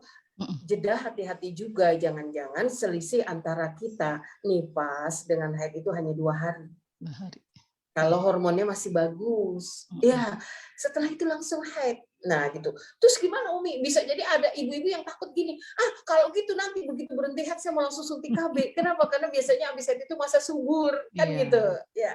Padahal tidak selalu. Selama masih menyusui, meskipun haid kemudian suci tapi tidak KB, ya menyusui itu KB-nya. Jadi kembali lagi kepada hormon. Umi spekulasi. Bukan spekulasi, karena kita tidak tahu memang hormon berbeda-beda. Nah, bagi ibu-ibu yang khawatir hamil lagi silahkan. Biasanya di situ tuh mulai KB awal tuh dari suci di haid yang pertama. Gitu. Jadi tidak apa-apa Ibu, ya nggak apa-apa. Ya kalau Ibu khawatir, silakan tanya dokter kandungannya di Halodoc. Ya. Kalau Ibu khawatir ibadahnya, tanyakan Umi Yati gitu. Ustazah Yati, baik. Iya, Masya Allah. Terima kasih Ustazah. Nah, sekarang yang keempat dari Bunda Trinovita. Pertanyaannya, bagaimana kalau sudah lama selesai haid sekitar 1 mingguan, sudah sholat, tapi saat berhubungan ternyata keluar darah lagi. Apakah itu darah haid ya Ustadzah? Ini Betul, Bunda sudah 1 minggu ya? Iya, sudah 1 minggu katanya. Iya. Sekitar 1 minggu. Iya, 1 minggu haid. Nah, kalau kita kembali kepada perhitungan waktu haid terpanjang adalah 15 hari. Nah, kemudian darah itu keluarnya satu hari 24 jam itu dia keluar terus, berarti itu darah haid. Kalau dia hanya keluarnya pada saat berhubungan saja, ya, pada saat berhubungan saja bisa jadi itu ada darah yang masih ada di apa ini namanya ya? Dinding. Apa ya Bunda namanya? Saluran rahim ya, karena apa ya? bisa Leher rahim jadi kali ya, ya. Di situ di pintu mulut rahim itu, karena rahim itu kan tadi koror itu wadahnya, tapi kan ada Iya, jalurnya. jalurnya. Hati-hati di situnya juga mesti sehat ya, Sehat. karena banyak juga persoalan naudzubillah min dzalik ya, persoalan CA itu juga ada dari situ sumbernya ya. Tidak apa-apa kalau dia hanya berhentinya di situ hanya pada saat berhubungan saja, setelah berhubungan tidak ada lagi, maka mandinya cukup mandi junub. Tapi kalau pasca berhubungan dia masih mengalir, kan berhubungannya nggak sampai 24 jam ya.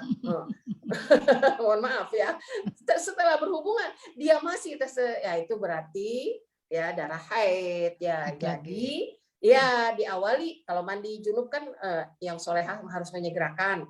Ketika dia mengalir ya tunggu, berarti pasca itu mandi haid ya. Hitungannya 1 kali 24 jam ya, kayak tamu lapor ke pos satpam. Ya.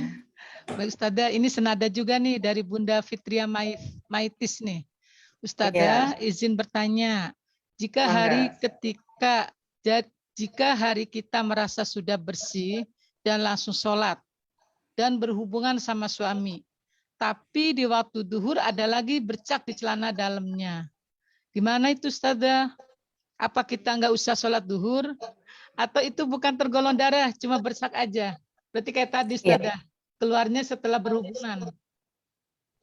Ini sebelumnya, berarti dalam kondisi suci ya? Iya, dia udah suci. Ya, betul. Berarti itu bisa jadi tanda-tanda memasuki waktu haid itu, ya. Tapi jangan lupa, meskipun pada saat berhubungan keluar bercak darah, ya mandinya mandi hubungan, mandinya mandi junub, ya, bukan mandi haid. Nah, kemudian setelah itu kita sudah mandi, kan suci itu otomatis. Tapi begitu kita mau sholat, oh bercak darahnya kok masih ada ya. Nah, berarti ini tunggu sampai 24 jam, itu ditunggu, bisa jadi itu darah haid. Kalau dia tidak ada lagi, nah mungkin juga itu ada masalah Ibu, ya ada masalah ya dengan rahim kita, karena setiap disentuh hubungan itu berdarah ya. Karena banyak faktor Ibu yang dirahmati Allah, kesehatan rahim itu banyak faktor. Kita juga mesti berhati-hati untuk selalu melihat kondisi ini dan segeralah diperiksakan secara medis ya. Baik, terima kasih Ustadzah. Nah ini ada pertanyaan ke-6. Kebetulan di chat banyak Ustadzah. Jadi kita tuntaskan yang chat nggih. Ustadzah, mohon penjelasan terkait haid. Ini pertanyaan dari Bunda Karsina. Dari hari terakhir bersih dari haid, berapa lama kita menunggu untuk menentukan mulai sholat? 1 kali 24 jam atau berapa jam? Karena sering terjadi setelah bersih ternyata keluar lagi. Terima kasih. Nah ini kayaknya sudah berkali-kali ya Ustadzah Jo. Iya, sudah berkali-kali. Iya, Mengalirnya darah sampai berhenti 12 jam. Mengalirnya darah sampai berhenti itu 24 jam. 24 jam jaraknya. 24 jam. Tanda kita menunggu jeda waktu sampai dia mengalir sampai atau tidak 12 jam. Berarti 2 kali masuk waktu sholat. Ya, jaraknya Ustadzah ya. Iya. Nah, yang ke-7 ini dari Bunda Siti Fasil. Assalamualaikum Ustadzah, saya suka bingung. Kadang suka tiba-tiba pas pipis kayak haid. pink warnanya. Saya nggak sholat, sampai besoknya nggak keluar lagi. Selang beberapa hari, gitu lagi. Itu gimana ya Ustazah? Terus Betul. saya sempat haid banyak dan panjang, hampir 2 bulan. Jadi saya tiap sholat ganti pembalut. Sudah berobat, kata dokter itu dari hormonnya. Sempat juga tes kehamilan, takutnya keguguran, tapi bukan itu. Lah itu maksudnya apa ya Ustazah? Syukron, jazakillah. Oh, berarti ibunya dalam kondisi hamil ini ya? Enggak, jadi dia bingung selama 2 bulan itu keluar terus Oh, pas ke dokter katanya itu faktor hormon. itu keguguran? Ada kalimat keguguran?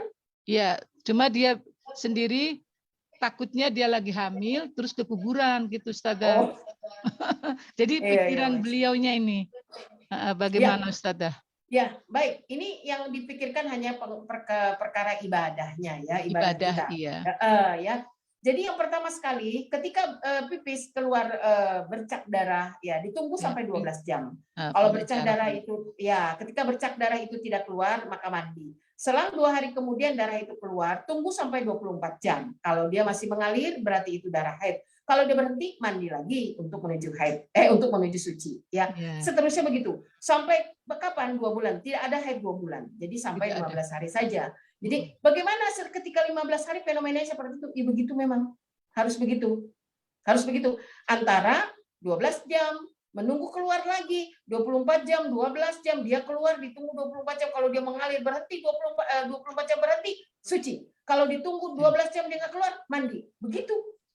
terus ya. Derita. jangan dijadikan derita ya, tapi juga ini adalah ujian dari Allah Subhanahu wa taala. Jadi kalau kita jadikan deritanya males gitu ya. Jadi kita menganggap aduh ada apa sih ini, tapi betul memang fungsi ikhtiar ini sangat menentukan nilai ibadah kita.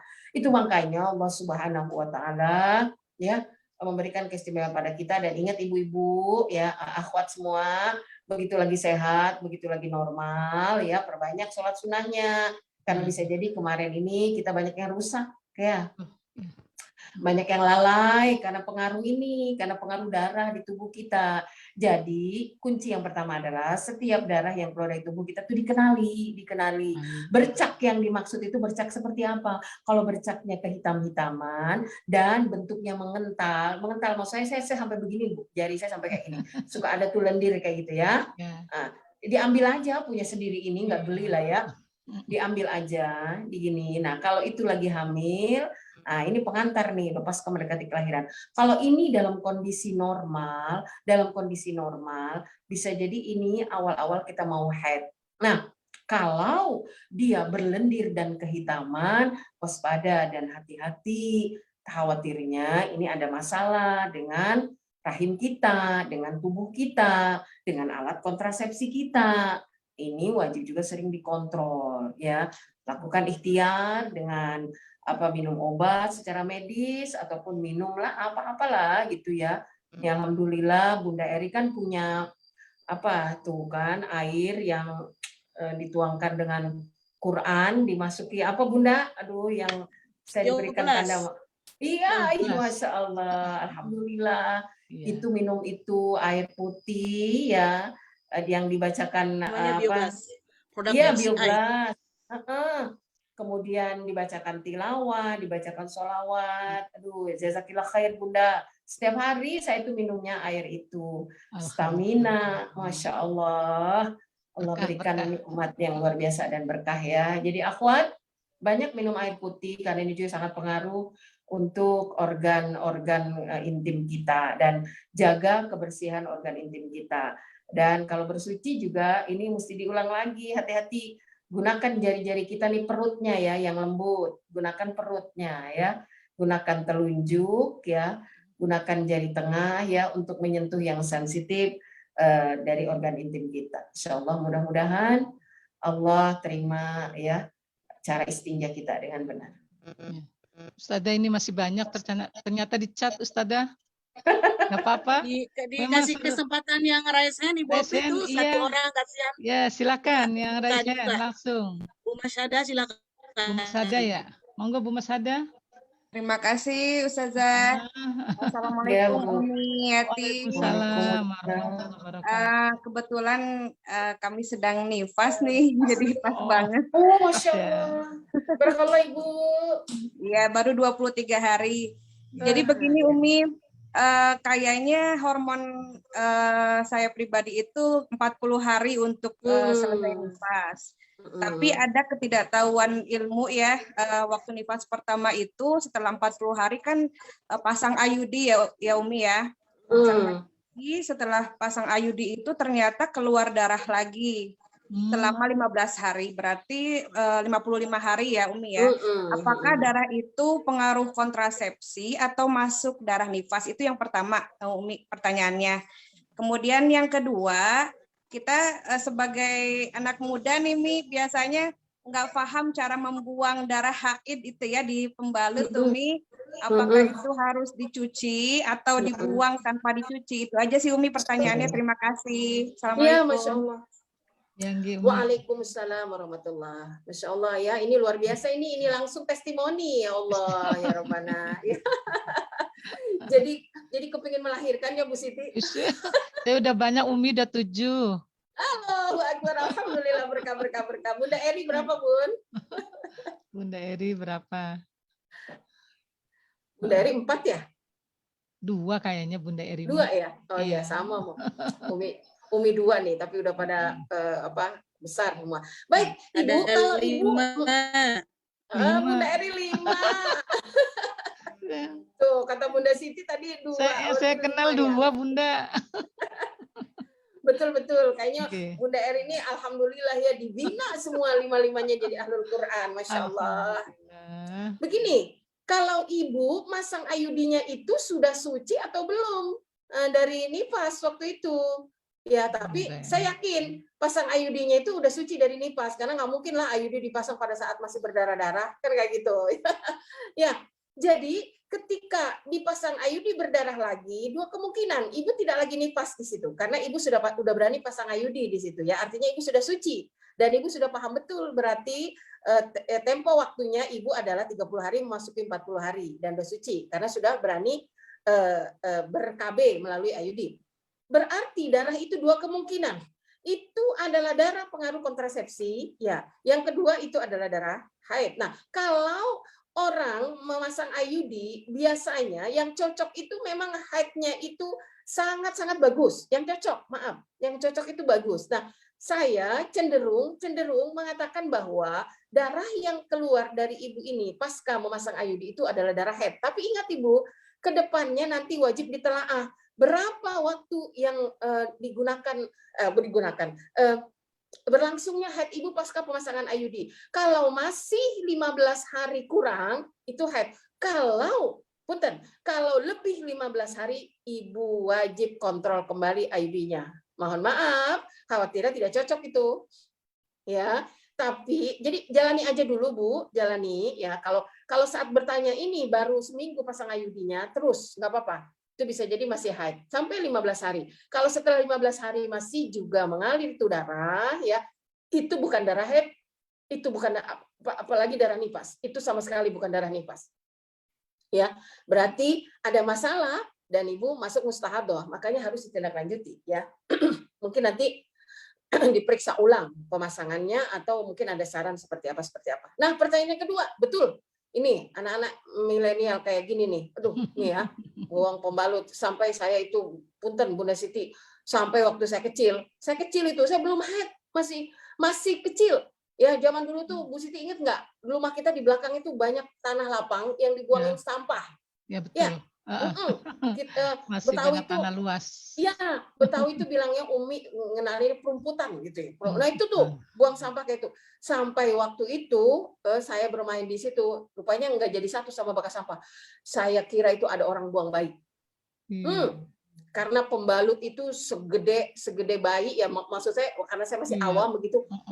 Berlumuran darah. Saya sampai istighfar, astagfirullah, saya nangis pulang Umi gitu, kata Umi itu bukan. Nah, jadi ada adab.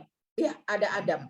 Karena ini adalah menyangkut kehormatan kita, memang tidak ada hukum kemana darah itu dibuang atau kayak gimana ya. Tapi sebagaimana buang air seni, ya sebagaimana kita junub dan air-air yang terbuang pasca junub itu. Nah, sampai-sampai di dalam fikih itu dia bedakan itu antara punten air mani, ya, antara air mani dengan air pasca berhubungan. Nah, itu juga sangat mempengaruhi. Misalnya kalau kainnya cuma satu, kemudian digunakan buat sholat, itu sah apa enggak? Kan kayak gitu. Maka untuk masalah perkara haid ini ya, adab mengajarkan dibersihkan sampai larut, mengalir, setelah bening, bukan bening, bersih baru dibuang. Ditambah dengan dibuangnya menggunakan plastik. Ya, ini sama dengan adab ya. Karena punten kalau tidak haid itu adalah darah kebutuhan bayi kita. Ya. Kalau itu nifas, itu adalah darah yang menghidupi janin kita. Jadi tolong dihargai. Yang berikutnya yang paling mahal itu adalah darah yang keluar dari anggota tubuh kita. Masya Allah ya. Jadi tolong diajarkan pada anak-anak kita. Jujur kalau saya bisa jujur, saya lebih baik saya yang nyuci bekas punya anak saya ketimbang pembantu yang nyuci. Ya, ketimbang pembantu yang nyuci. Karena ibunya tidak akan cerita kepada orang lain, tapi kalau pembantu saya khawatir dia cerita nanti kepada tetangganya. Kan gitu. Sambil nyuci, sambil dididik anak kita. Gak baik seperti ini. Bahkan, mohon maaf ya, sedikit juga saya cerita masalahnya perkara anak sekarang, pasti PR-nya sama. Ayahnya pun tidak segan-segan, dia rela mau nyuciin ketimbang cuciin pembantu. Ya, demi menjaga kehormatan keluarga. Ini ya, dari waspada dan hati-hati ya. Jadi kita ajarkan pada anak kita untuk berhati-hati tentang mahkota perempuan ini. Demikian. Baik Ustadzah, ini waktu sudah ya jam 11 karena Ustadzah ada kegiatan lagi Ustadzah ya. Ya, saya harus ke Bogor. Iya. Ada kajian yang sama ya. Dan saya sudah janji sama Bunda Eri untuk menepati kajian di tanggal 13 ini. Padahal saya punya kajian rutin, tapi alhamdulillah yang di sana juga qadarullah kepala sekolah bisa hadirnya ba'da zuhur, alhamdulillah. Ya, dan dia tidak mau dibadalkan. Jadi kata saya, bagaimana kalau dua-duanya dapat? Ya, saya juga dapat di sahabat saya Bunda Eri dan juga di akhirnya mau nanti mulainya pukul 1 siang pada sholat zuhur. Alhamdulillah. Jadi masya Allah, Bunda Eri, makasih banget kalau tidak apa-apa Umi, silakan kalau Umi mau berangkat. Nanti Bunda Eri yang melanjutkan ya, dan Bunda Siti. Insyaallah.